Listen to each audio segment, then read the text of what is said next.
Hey folks, welcome to the Green Root Podcast. I am your host, Josh Schlossberg, and for this episode, we have Dr. Michael W. Miller. He is a wildlife veterinarian with Colorado Parks and Wildlife, CPW. He is a bit of an expert on chronic wasting disease and stuff to do with mountain lion predation, and really glad to have you on the podcast. Well, thanks for having me.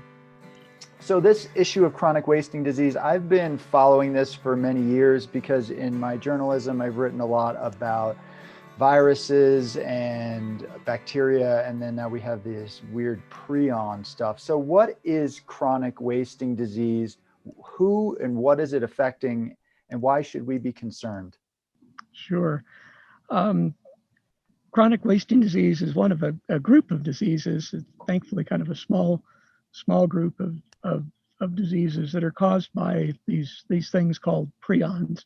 And as best science understands it, these are self-propagating entities that are they're not any of those other things that you listed off. They're not viruses, they're not bacteria, they're not larger cellular or multicellular agents. They're actually misfolded protein molecules.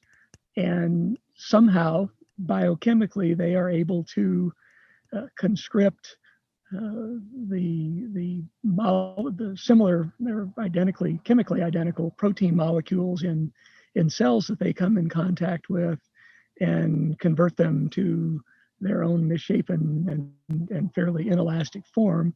And as this sort of cascade of events occurs within an animal's system, eventually enough of this material builds up that it starts to interfere with the animal's ability to function. And so they're a different class of disease agent, in my mind, maybe somewhere between a toxin, which is completely inert, and a more conventional pathogen, like a virus or bacteria or something larger that has at least some amount of nucleic acid that codes for the things that cause it to behave the way it does. These things are just protein-based agents, but they are able to multiply or at least propagate themselves in a host system.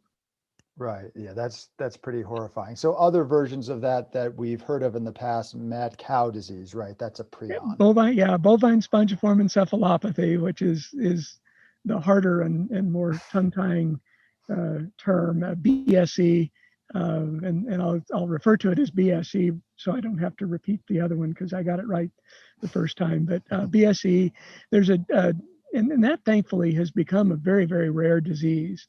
That one was not an infectious disease per se, so it was transmissible, but only when cattle and other species were being fed tissues from cattle that had already become infected. And so the fix on that one was fairly easy. Stop feeding infected cattle to other things and the disease more or less goes away. There are some other what are called sporadic prion diseases in humans, for example, several of those. And then there are two truly infectious prion diseases that we know of. One of those is chronic wasting disease, and the other is a disease of sheep and goats called scrapie. And scrapie's actually been recognized for a long time. There's older, writings about that go into the early 1700s, maybe in the late 1600s. So it's as an entity, it's been described and known for a long time. Obviously, it wasn't understood to be a prion disease until fairly recently. But that's pretty much it. So again, thankfully, it's a fairly small group of diseases, and only a couple of them are infectious, and so behave from a population standpoint similar to what other more conventional bacteria and viruses behave like.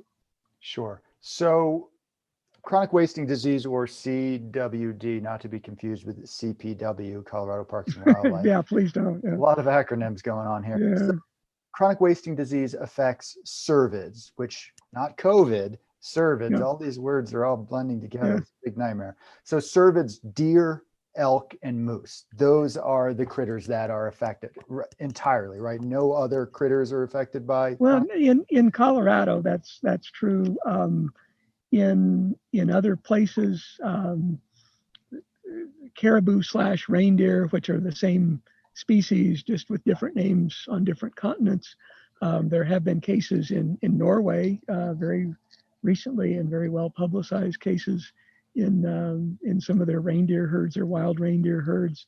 The Europeans have also reported at least a small number of cases, and the South Koreans have too, in red deer, which are similar to elk, very closely related taxonomically, um, and then I believe, what is it, Sika deer, I believe, is the other species over in Korea that um, was at least a few cases have been described. So again, all of these are species in the deer family, so they're all relatively closely related. But in North America, certainly in the wild, the vast majority of cases have been in mule deer and white-tailed deer, and then elk, and then it's here in Colorado and pretty much elsewhere, as far as I know. It's a very rare disease, but not unheard of in moose. We don't have or haven't seen any cases in wild caribou in North America, but they would be regarded, I think, as susceptible should it make its way into some of those ranges. What about pronghorn? So pronghorn are in the family Antilocapridae, which is a different taxonomic group.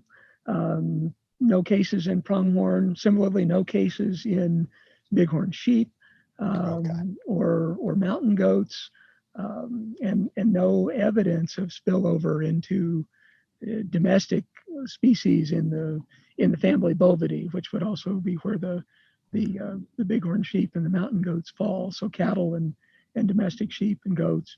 And then species like horses and camelids, the alpacas, llamas, don't really seem to be susceptible to any of the prion diseases, or at least they haven't been described in any of those species.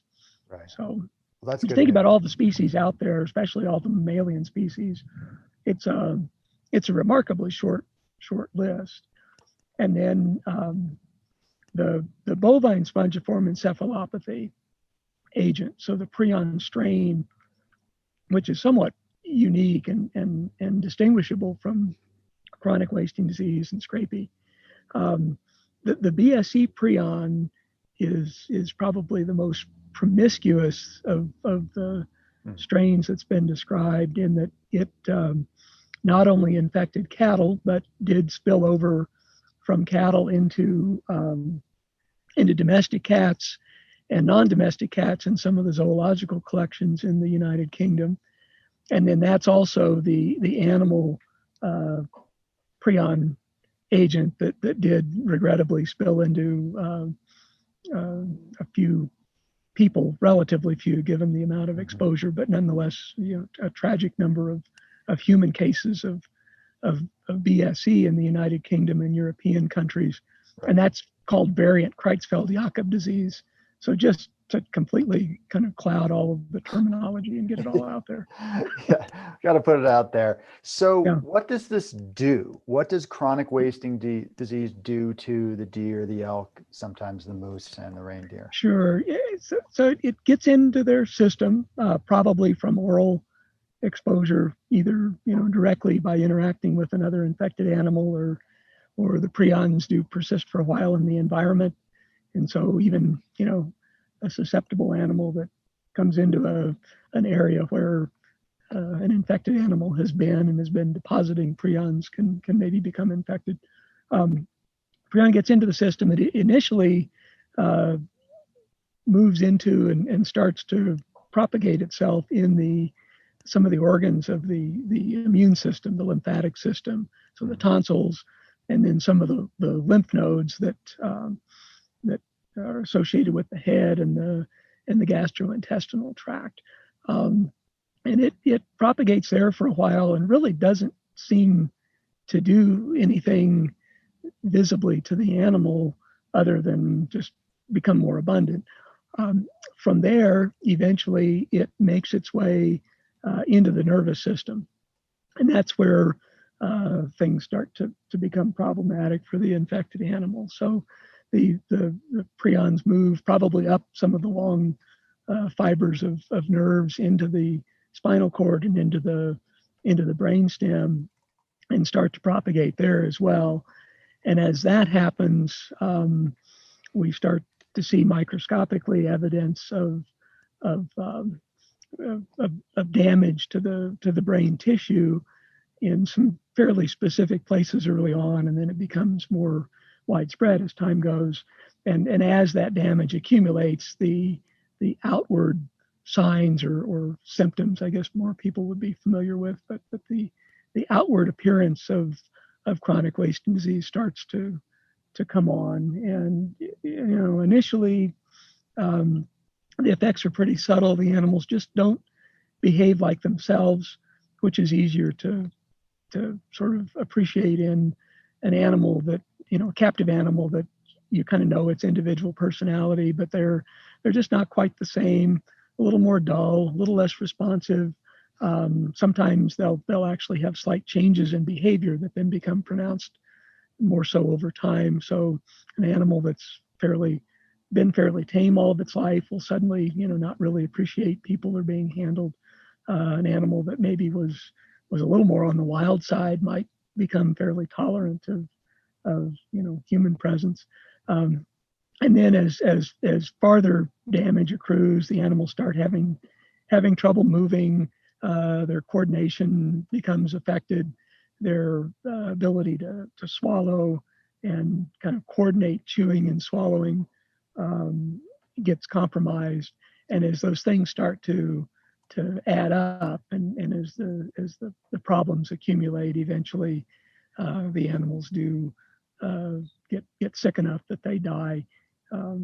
Either they inadvertently inhale some of the rumen fluid that they normally regurgitate and rechew, or they get too cold or too hot when the weather and temperatures change. They get too wet when it rains or snows. They walk out into traffic when they shouldn't. They might walk out in front of a hunter's gun or bow and arrow when they're just not quite paying enough attention, or they might get killed by a lion or some other predator because again they're not maybe paying quite as much attention as they should. And all of that unfolds over the course of maybe, on the short end, a couple of years after they're infected, and probably on the longer end with the more genetically vulnerable of the individuals within a species, maybe on the outside 3 years. So animals that are infected live for quite a while, but they do die, and they don't live as long as they would if they hadn't become infected. What's the typical lifespan of, say, a mule deer? Yeah, a female mule deer in an unhunted area ought to live, 6, 7, maybe 8 years, even longer. Males are a little bit more short-lived, but they live for quite a while. And so if a deer gets infected at a relatively young age, at 2, 3 years old, they may not live on average as long as you would expect them to. And as that number of shorter lived animals starts to build up in a deer herd or an elk herd, the overall ability of the herd that they live in to persist and do well and grow becomes compromised. And we're seeing, have seen and continue to see evidence of that in some of our western deer herds here in Colorado and in some of our neighboring states. It's again, it's a subtle thing. The disease itself is pretty subtle. It's difficult to recognize in the wild. Wild animals, just in general, when they're not feeling well, they tend to really try to hide it. because it's certainly to their advantage not to stand out in the crowd from a predator avoidance standpoint. And so they do tend to hide it until they just really can't anymore. And from what we've seen with wild animals, once they start showing obvious signs of chronic wasting disease, they really don't last very long in the wild. And so, a lot of people, I think, have a hard time appreciating how it could be as bad as it is. There's kind of a disconnect because we talk about percentages of animals that are infected, and yet people can live in some of these places where we have a lot of infected animals and maybe never see one or only rarely see one. But that's that's probably more the case that they're just not very long lived once they hit that height of clinical effects, and they're the earlier effects are pretty subtle unless you really know what to look for. Sure. Well, that's really helpful. Thank you. So you're saying that the disease itself doesn't really kill them. It's the behavior as the result of the disease or the lack of knowing how to survive or something. I guess that in the wild, that probably sets them up, but it does kill them. So it's sort of a matter of how they're going to die. But in the wild, they probably tend to be killed before they just lay down and die of clinical chronic wasting disease in captivity. So when we in the past had deer on research studies that are protected from predators, protected from vehicles, protected from everything, and they still die. They eventually either just lose condition or aspirate rumen contents and get pneumonia and die. So they will die, and that's probably a good point to make, because I know there have been individuals that maybe don't believe this is as much of a problem as some of the rest of us that have worked on this, and that's one of the hair splitting things I've heard is that deer don't actually die of chronic wasting disease, but the real point is there's 2 points. One, they don't recover from it. So once, to the best of our knowledge, once a deer or an elk has been infected, it is going to die, and it's going to die in a more rapid fashion than it would if it had remained uninfected. And regardless of whether it's exposure or lack of nutrition or being killed by a predator or a car, its life is still shorter than it would have been otherwise. And that's the really important thing. So it's sort of a hair splitting thing saying, this deer died of aspiration pneumonia. It didn't die of chronic wasting disease. Well, it wasn't going to get aspiration pneumonia if it didn't have chronic wasting disease. Aspiration pneumonia is almost unheard of in healthy deer. So I think I don't mean to belabor that point, but that is that's something that I've seen repeated, and it's a misleading kind of a thing. So sure, no, that's really helpful. Yeah, there does seem to be a whole disease denial thing going on in human society. Yeah, that seems to be kind of a common right now. Yeah. This is an interesting time to be in science and to be in the realm of epidemiology and disease. On the one hand, it's I think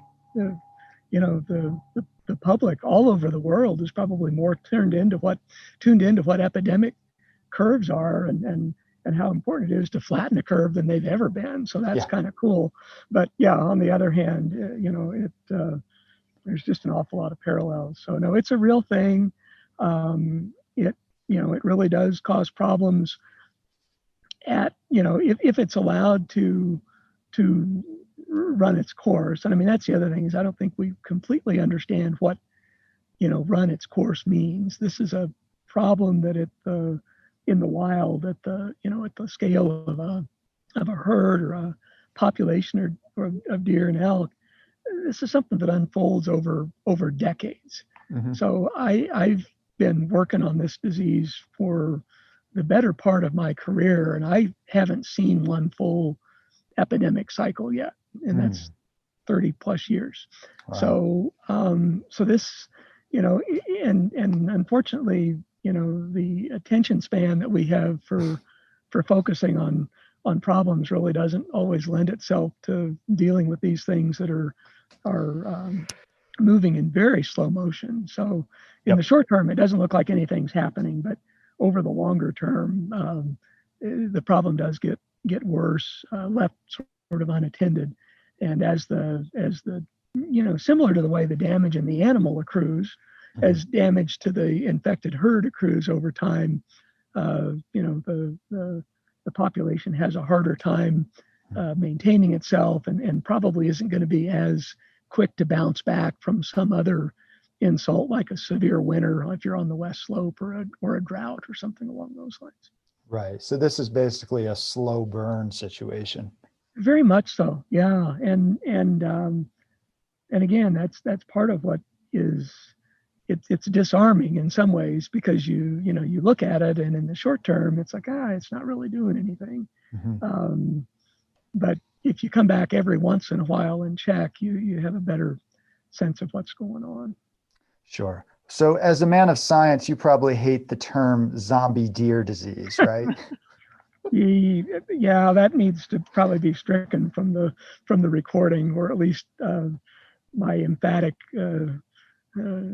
disaffection for that term needs to stay in the recording. So yeah, I won't title it zombie deer anything. Yeah, How about that? we should talk about that though, because I think for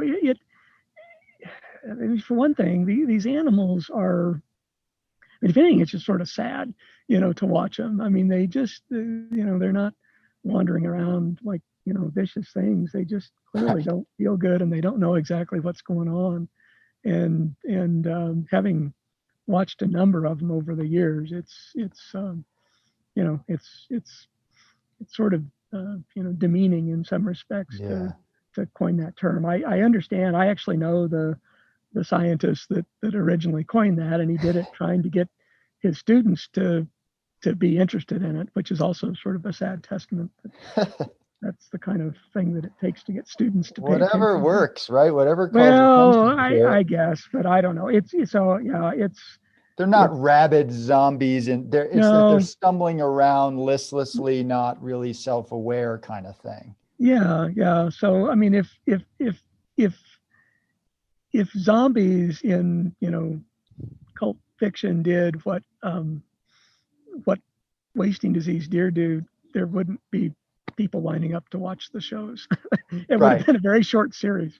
Well, these are vegetarian zombies, so we're safe. But they're really not very interesting. I mean, they're not very exciting. They don't. So yeah, I think people have been pretty bored with the all the movies and shows on zombies if zombies behave like deer with wasting disease do. Yeah. So the prevalence of this, I see this is a chronic wasting disease document from Colorado Parks and Wildlife from February 2018. And it says here, several Colorado deer herds, infection rates among harvested, as in hunted bucks, now exceed 10%. So in some of them. So would you say that's probably not accurate across the board, but that's not an unusual percentage? There's actually places now where you and two friends go and shoot bucks in a unit, and one of the three of you will have killed an infected buck. Oh, wow. Okay. Yeah. It's gotten worse. Clearly. Yeah. Well, and again, it hasn't gotten worse rapidly. It's just that we've now gotten data from some other areas over the last 4 years, I guess. This is the fourth year. We being Colorado Parks and Wildlife has undertaken systematically getting a handle on the status of chronic wasting disease in all of our deer herds in the state. This year, so in 2020, the hunting seasons that are going on, there's not a season going on right today when we're talking, but there'll be another one starting tomorrow. But the seasons this year will close out our state. Well, hopefully it'll close out our statewide survey. So by the end of the 2020 hunting seasons, we should have a pretty decent idea of whether there's serious, relatively high prevalence problems with chronic wasting disease in any of our deer herds in the southwestern, southern part of the state. Mm-hmm. And we'll also have a good handle on what prevalence is. So prevalence being the percent of the sampled animals that are infected when we're throwing around that term. We'll have a good idea of what prevalence is. And so this 30+% number that I just tossed out is actually from some of the areas that we surveyed in 2019 on the Eastern Plains. And if anybody's interested in all the numbers, if they go to the Colorado Parks and Wildlife website, there's a pretty good table and map that sort of shows the relative distribution of the disease and how bad it is. And we provide that in part to let people keep track, and in part so that when hunters are planning their hunts, they know kind of what they're signing on for in terms of prevalence in a given area. Sure.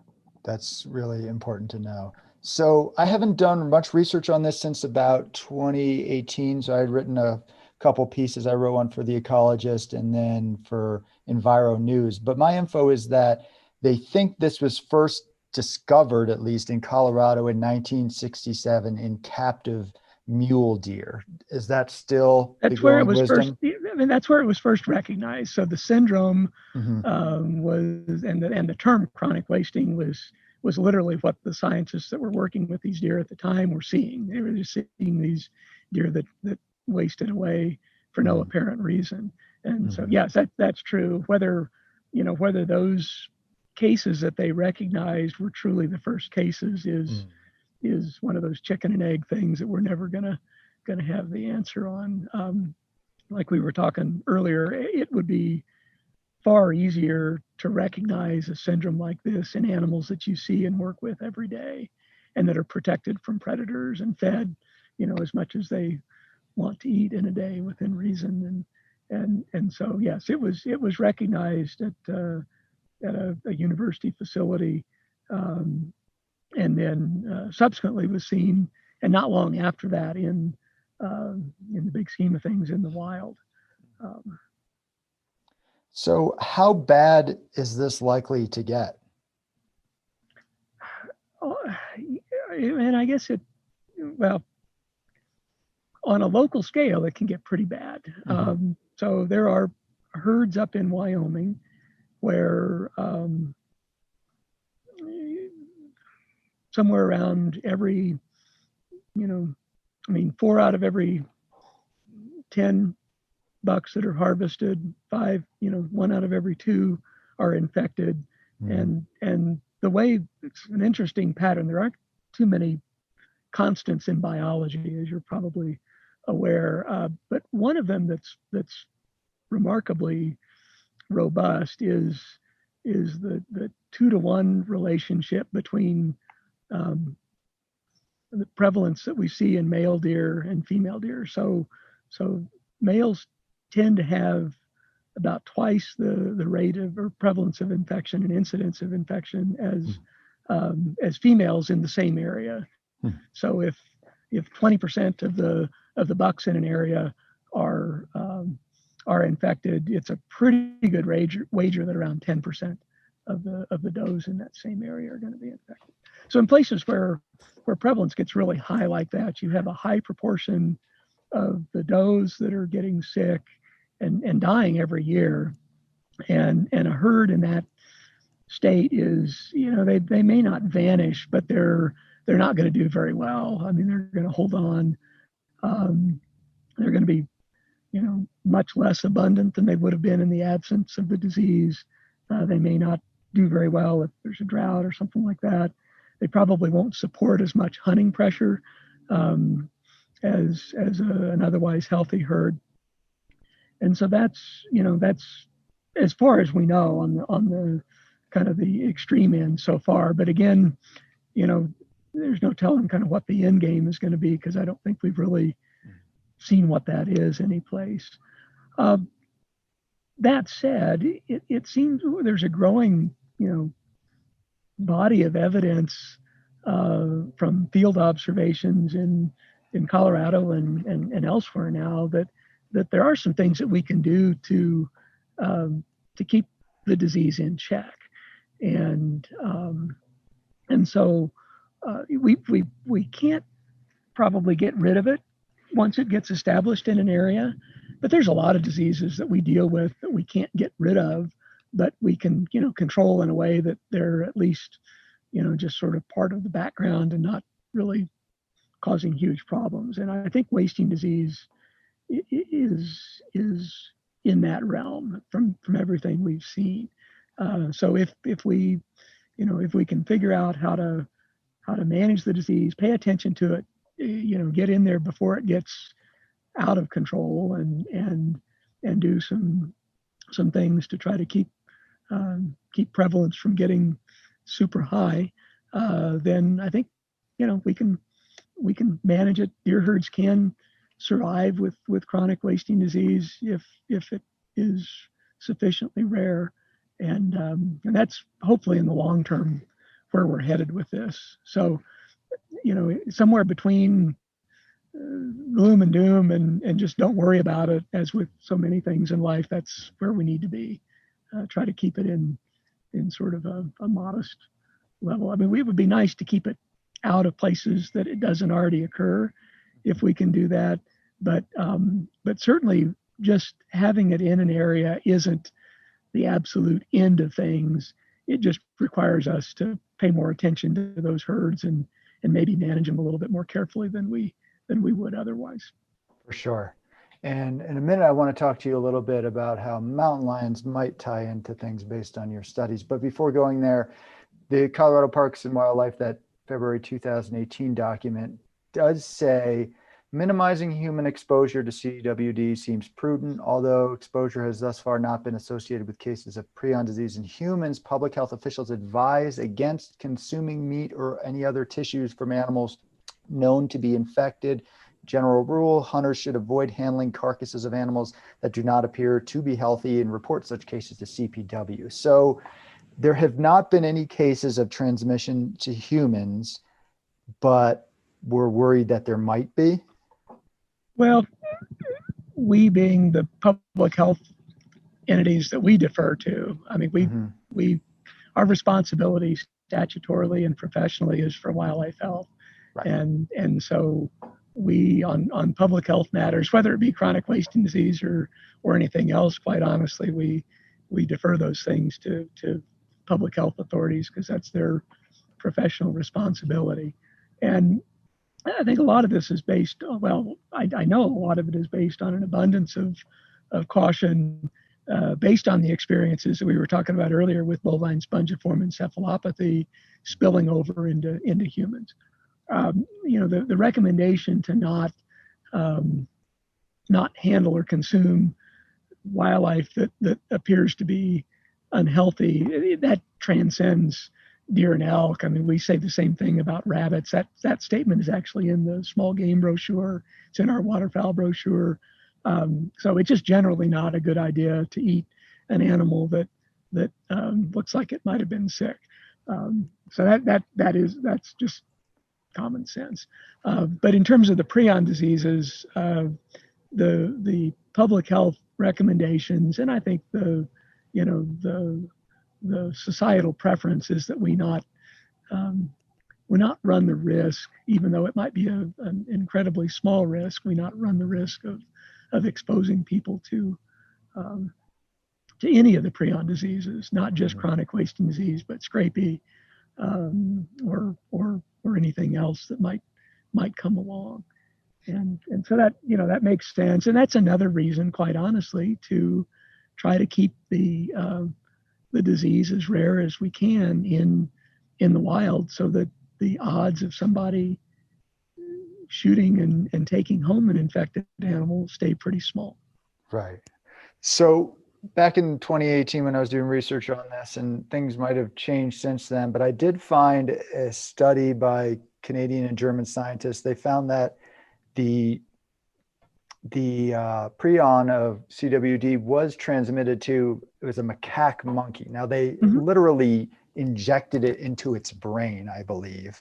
So that's way different than any other form of transmission, but it shows that it's possible for primates. And I believe macaques are the closest to humans that we currently do testing with, because we don't do with chimps anymore. So do you have concerns about that, or what do you think about that? Well, that study, the preliminary results of that study were reported.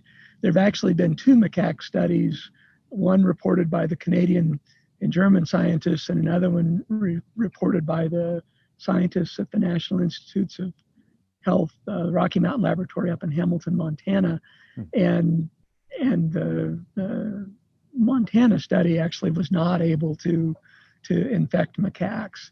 So and actually macaques aren't the first primate to have been infected experimentally.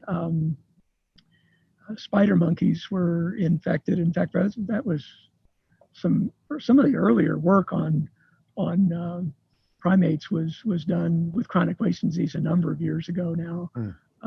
And so we've known for quite some time that at least some of the primate species might be susceptible experimentally.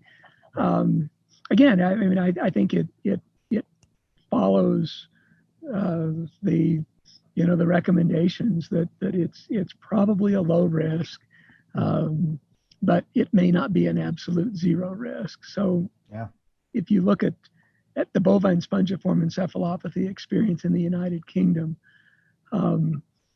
there were, I think the last I saw, it was over 200 cases, but the number of cases really hasn't changed much at all in quite some time. So at the height of the BSE epidemic in cattle, there was obviously a fair bit of human exposure.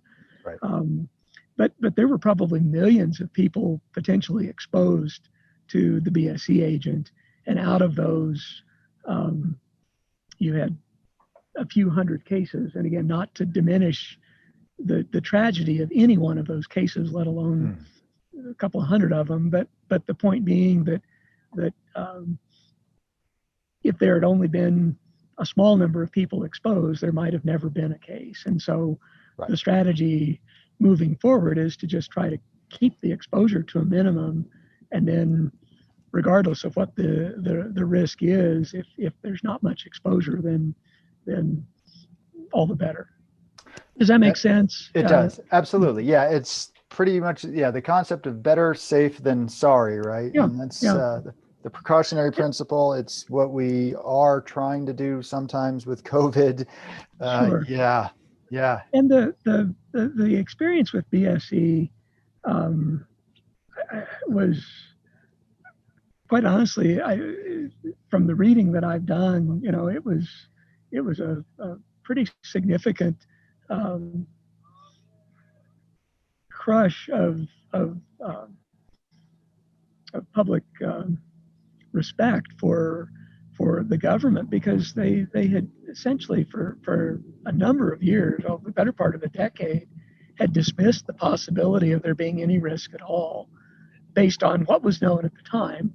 And then, lo and behold, they were mistaken on that.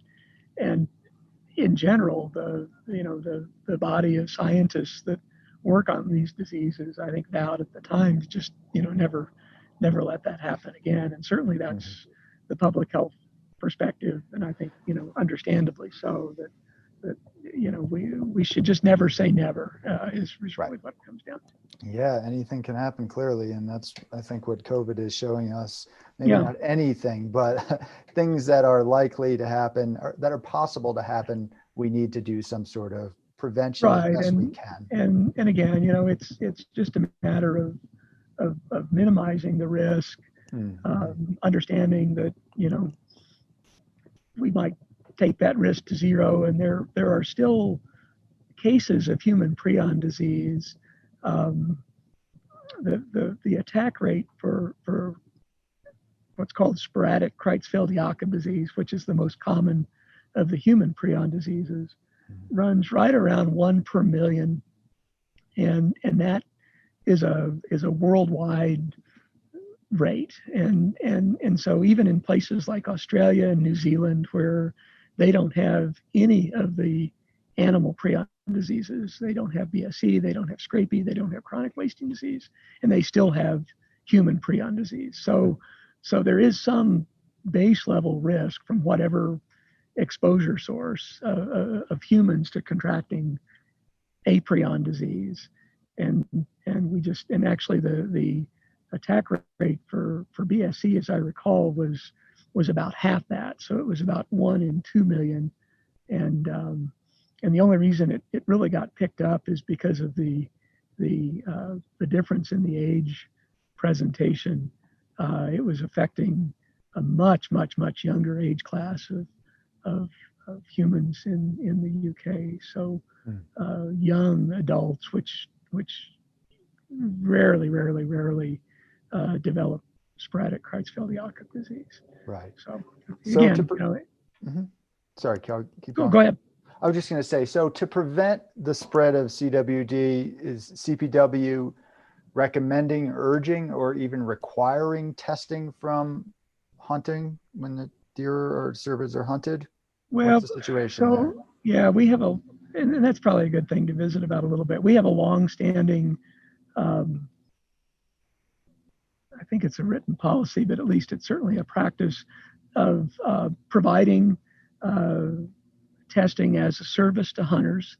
We don't actually do the tests ourselves. It's done at a university laboratory, but we have a pretty nice program that makes that testing service available to hunters for a nominal fee. Basically, it covers the laboratory costs and a little bit of the other expenses. So that's something that's available statewide year in, year out. We do require hunters in some places in some years to submit heads, but that's only to help us get the sample sizes we need to get surveillance data and to get a handle on what prevalence is in a particular herd. And so if you look at our brochure for this year, there's a whole list of game management units where we're requiring deer hunters to turn in heads. That has nothing to do with public health. It has everything to do with those are the places that we've targeted this year for our prevalence estimation. If you open up the brochure next year, if you look at last year's brochure, most of the herds will be different. And so it's on a rotating basis. So we have never and have no plan, to the best of my knowledge, requirement for hunters to turn in heads for testing as a matter of human health kind of a thing. And one of the things that we in the laboratory folks that do the testing will be really quick to say is that the testing is pretty good at detecting infected animals, but no test is perfect. And so there probably is a subset of infected animals very early in the course of infection that can't be picked up, just like people that are infected with the novel coronavirus in the first few days after they're infected will test negative, even though they are infected. In the case of wasting disease, it's a pretty small period relative to the overall course of disease. And the reason they can't be picked up by the diagnostic test is because there's so little prion in the system that it's just eluding the sampling scheme. And so those animals, if they are infected, would be at even smaller risk just because there'd be very little of the infectious agent anywhere in their system. Sure. But so it's a good idea for hunters to get their kills tested though, right? Well, if that, I mean, it's really a personal choice thing. I mean, I know some folks that do that every year, either because they want to know or because somebody in their household says you're not bringing that thing in here, and unless we know that it's uninfected. There are other people that I've talked to over the years that don't want to know. There are people that turn in heads for testing and don't want to know the results. So it's very much a personal thing. It really is. Sure, but it's a personal thing for sure. But at the same time, if there is a disease being spread, like we're hearing right now, a lot of folks are like, it's my personal decision whether or not I want to wear a mask or social distance. And it's like, well, yes and no, right? So that there is a Well, little bit of responsibility. but the difference there is that with coronavirus, you're responsible not you're or being responsible or should be responsible not only for your own health but for the health of people that you interact with. Mm-hmm. And in the case of of chronic wasting disease, it's pretty much a dead end Okay. in species other than deer and elk. Um, but again, I think if somebody is concerned or is planning on sharing the carcass, Mm-hmm. and they have concerns, or if the folks that they're sharing the thing with have concerns, then that's a service that's available, and it's a reasonable thing to do. Sure. But yeah, I see the difference. It's in this case, if you're a vector of it, you're only Yes. going to, unless somebody else literally eats your brain, which we don't do anymore for the most part, I hope, then it should be okay. Yeah. Yeah. So, I mean, I actually sit on the governor's emergency expert epidemic response committee. And so, yeah, I don't want any part of this to be constrained to saying that mask wearing is optional. It is absolutely not. Oh, It's sure. No, one of the simplest things that we can all do to help get this under control. Yeah, absolutely. Yeah. But it is important to realize the difference between these. So you're saying, yeah, It would be nice if we had something as simple as mask wearing that we could do with deer herds.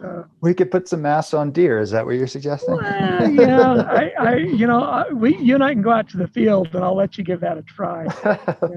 I have a couple deer who live right near my house. They tend to sleep right there. I can maybe sneak up on them when they're sleeping. You see how? Yeah, give that a try and give me a call. Let me know how that works out. Having spent a lot of time catching and handling deer, they're usually pretty nonchalant right up until they realize that somebody's trying to put their hands on them, and then you'll see a little different behavior. So. Leave that to the professionals, and I'm certainly not going to do it with the elk herd that hangs out around my place. Yeah, the deer. Although you can get throttled pretty good by a deer, but but elk tend to be a little less quick to flee and more happy to just turn around and stand their ground. Yep, that's what happened recently in Evergreen with the guy on the golf course. So it is something to be aware of. Give them their space. That's for sure. So this was all really helpful in regards to understanding chronic wasting disease, but one possibility for dealing with this. Now, I don't think that is what your study is suggesting, so I will just put that on me. But you wrote a study. You were the lead author of a study in 2008, and probably some other studies as well. But lions and prions and deer demise. So, can you talk a little bit about what that study discussed and how mountain lions play into this at all? Sure. And I just want to say, best title ever. At least of the things that I've written. We had a lot of fun. We had a lot of fun with that one. But pretty good. Yeah. So the study was, and actually I'm sitting as we're speaking, I'm sitting on Table Mesa today, which is where that study took place. That's in Golden. It's in Boulder, Southwest Boulder. So the work was actually set up to try to answer the question at the time, which we started this back in 2005, I think, was whether we could actually see a difference in survival in deer in the wild, deer infected with wasting disease versus other deer right in the same herd that were not infected. We knew that it killed deer in captivity, but in captive deer they're exposed probably more intensively than you would think that they would be in the wild, and so they may develop the disease more rapidly and die more rapidly. And so there were some legitimate questions at the time. Again, some of it was deferral denial, like we had talked about before, but there was a question of whether this was really a measurable cause of demise in in deer. And so we set about to study that here at Table Mesa. Part of the reason we picked this area is, well, one, because of a really good working relationship we had with the city of, and still have with the city of Boulder, and Boulder Open Space and Mountain Parks. And also because this is an area where there were a fair number of deer, and the deer weren't subject to at least human hunting. So it's an area, open space and urban, suburban fringe, but no sport hunting in this area. And so it was a chance to look at both male and female deer in the absence of at least human predation. Now, obviously, the title sort of gives it away that there was another source of predation here, and that was mountain lions. So the upshot of the study was that in fact, as would have been expected, the deer that were infected with chronic wasting disease only lived about 2 years longer after so they died within a couple of years of the time we sampled them and found them to be infected on average. The deer that were not infected lived, I think we estimated around 5-6 years more. We didn't follow them all that time, but most of our uninfected deer survived to the end of the study, and we took the collars off and they went on their way. So the deer died, and what we saw though is that a fairly large portion of the sick deer were being killed by mountain lions. So rather than finding a deer curled up and dead under a bush, they were being killed by mountain lions. And maybe at a somewhat earlier point in the course of disease than they would have died otherwise. Because what happened, it wasn't a planned thing, but I don't know how much you remember of the events of the day at the time, but a young boy was attacked on Flagstaff Mountain, which is just on the northwest corner of our study area, about summer midway through that study, and as a consequence of that, our agency took a somewhat dim view of having mountain lions right on the urban fringe here in that area for a few years. So the number of lions actually dropped pretty dramatically right about halfway through our study, which is not anything that one hopes for when one is running a field study. They dropped because they were killed. Yeah. I mean, there weren't that many lions in the area, but one entire family group was in all likelihood taken out, and a couple of other individuals, and for an area the size of this, that was pretty much it.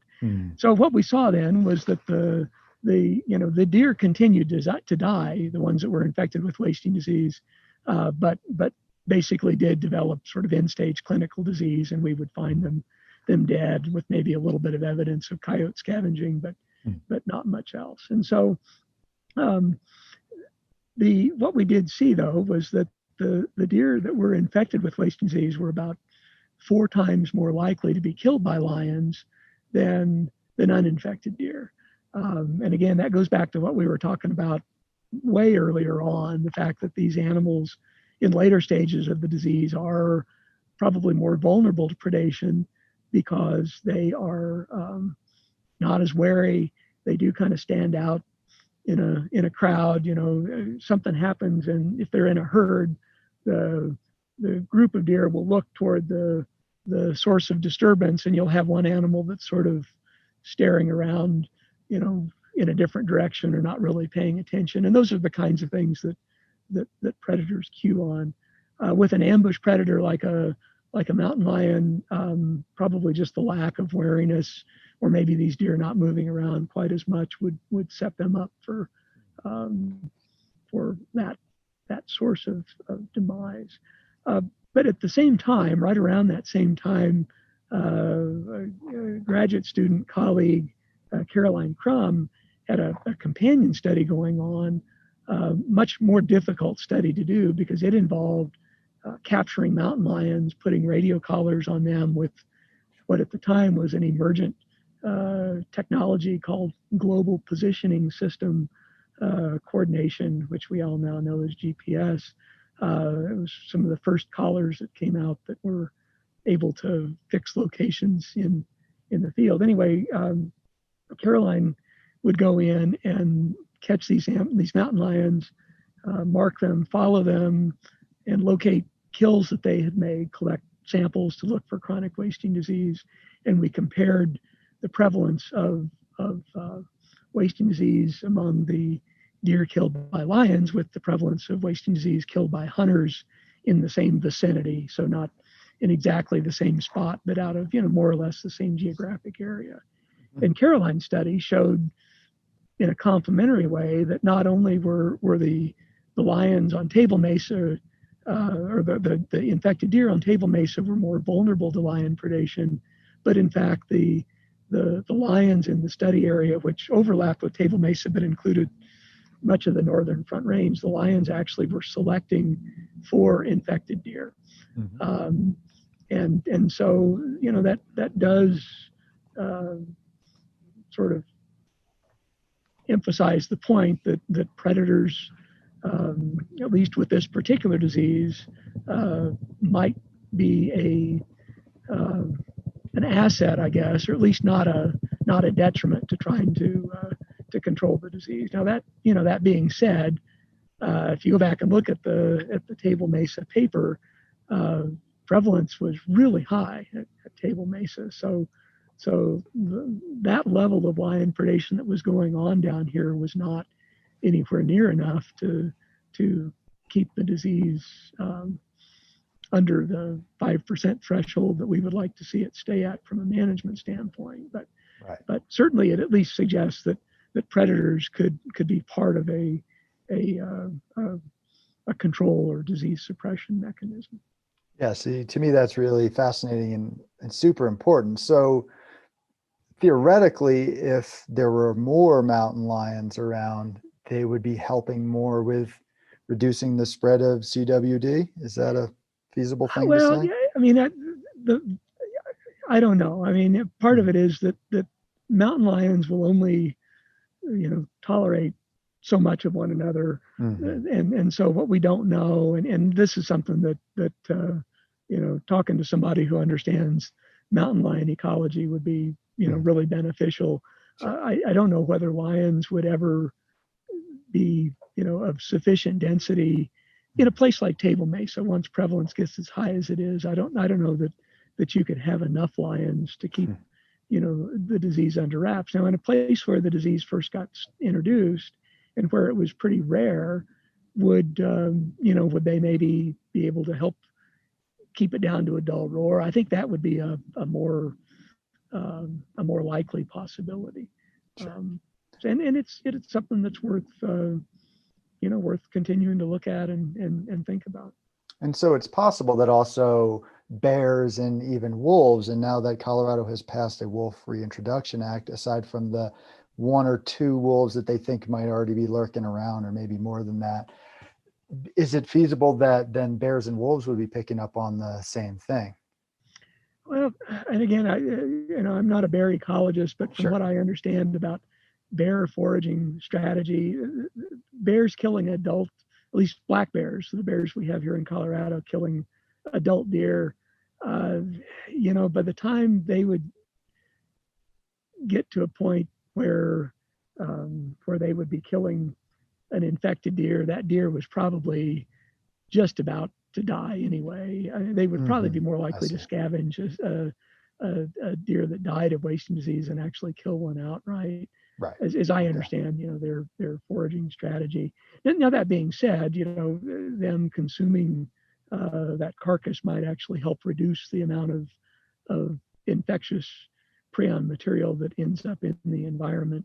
Mm-hmm. So that might not be a bad thing, but what you really need to bring a disease like this under control is that you have to shorten the lifespan of an infected animal to the point where it can't create a new infection before it dies, if Yeah. that makes sense. Which is Okay. really hard So to so do. if you have an animal that has already been shedding prions for 18 months, and then something kills it 2 weeks before it's going to die anyway,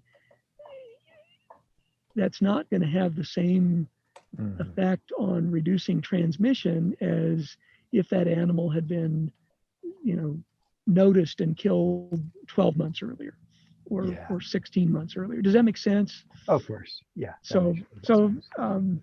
so that's where lions are probably not as, I mean, once they learn to identify infected animals, if there's enough of them in an area, then they might be pretty good at picking them off a little bit earlier than the disease would, of its own accord, but probably not as much just by virtue of the way they hunt. You mentioned wolves and coyotes would, if they're hunting in groups, would fit into this bill a little bit more. They tend to be, again, I'm not a painted ecologist. We presumably will have some of those in Colorado before long, but you might want to talk to somebody who has studied wolf predation strategies. But I understand them to be more of what's termed a coursing predator. So a predator that is constantly testing the herd and looking for the most obvious weakness, a limp, a cough, something that might signal that animal might be a little easier to pick off than everybody else standing near it. So if you have a predator that is able to discern that deer that isn't quite paying attention as well as its neighbors, or that deer that stumbles just a little bit when it runs, or it's holding its head in a slightly different manner, a predator like that might be able to do more in terms of taking animals out earlier in the course of disease. Sure. Again, Yeah. they have to be showing some sign. Right. Excuse me. And there is a period of time that infected deer shed these infectious prions before they're showing any signs, and so they're going to be able to transmit for a while before they're noticeable to even the most discerning, predator or human. But again, something that's looking for that day in, day out might be more effective than something that's waiting for an animal, to just not be paying attention in an ambush type setting. Yeah, that makes sense, because of course the spread is animal to animal, and then it's through the vegetation. And then there were even studies I saw about salt licks, where all the critters in the area, all the deer in the area go to it to lick the salt, and that's just like Right. vector Yeah. central. Salt, Yeah. artificial feed. I mean, we had Right. laws in place in Colorado making it illegal to feed deer and other big game species artificially long before we recognized chronic wasting disease was a problem. But that's just another good reason to have those laws in place.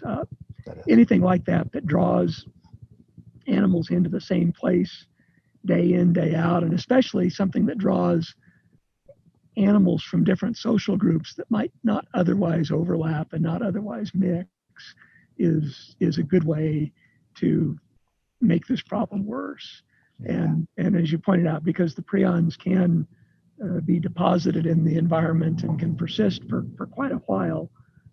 If you have a spot on the map where you have lots of animals coming and going, that's a good mechanism for transmitting a disease like this. Sure. And I'll let you go in a minute, but I do have one last question. So Sure.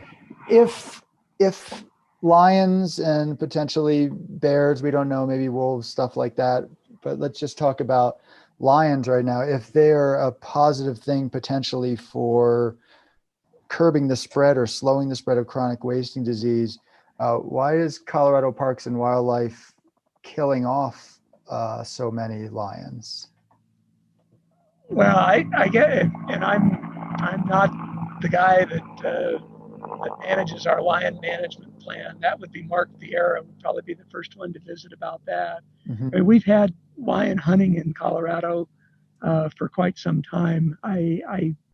to the best of my knowledge, we're not killing off all the lions. We Right. do hunt some. Right.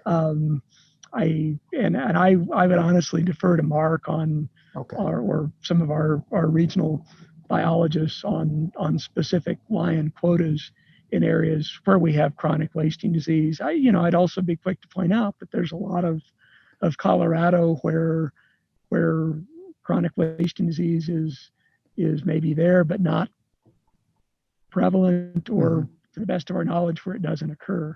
And so I think the question, I think part of the answer to that question would be to look pretty closely at precisely what we're doing with lions in areas where chronic wasting disease is quite prevalent.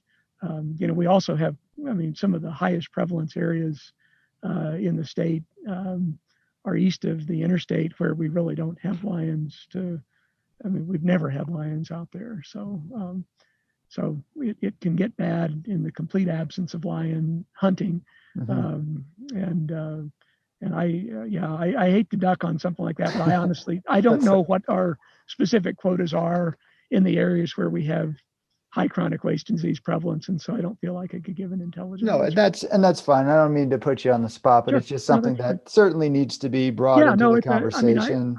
I think as one of the things that you'll start to see after the Parks and Wildlife Commission adopted the chronic wasting disease response plan in early 2019, I believe it was, and that's also on the Colorado Parks and Wildlife website. You're now starting to see the deer herd management plans reflect, per commission expectation, reflect what's being done in those areas to address chronic wasting disease. We have a 5% threshold for compelling our managers to take that into consideration. And so some of the new herd management plans actually might have the answer to your question.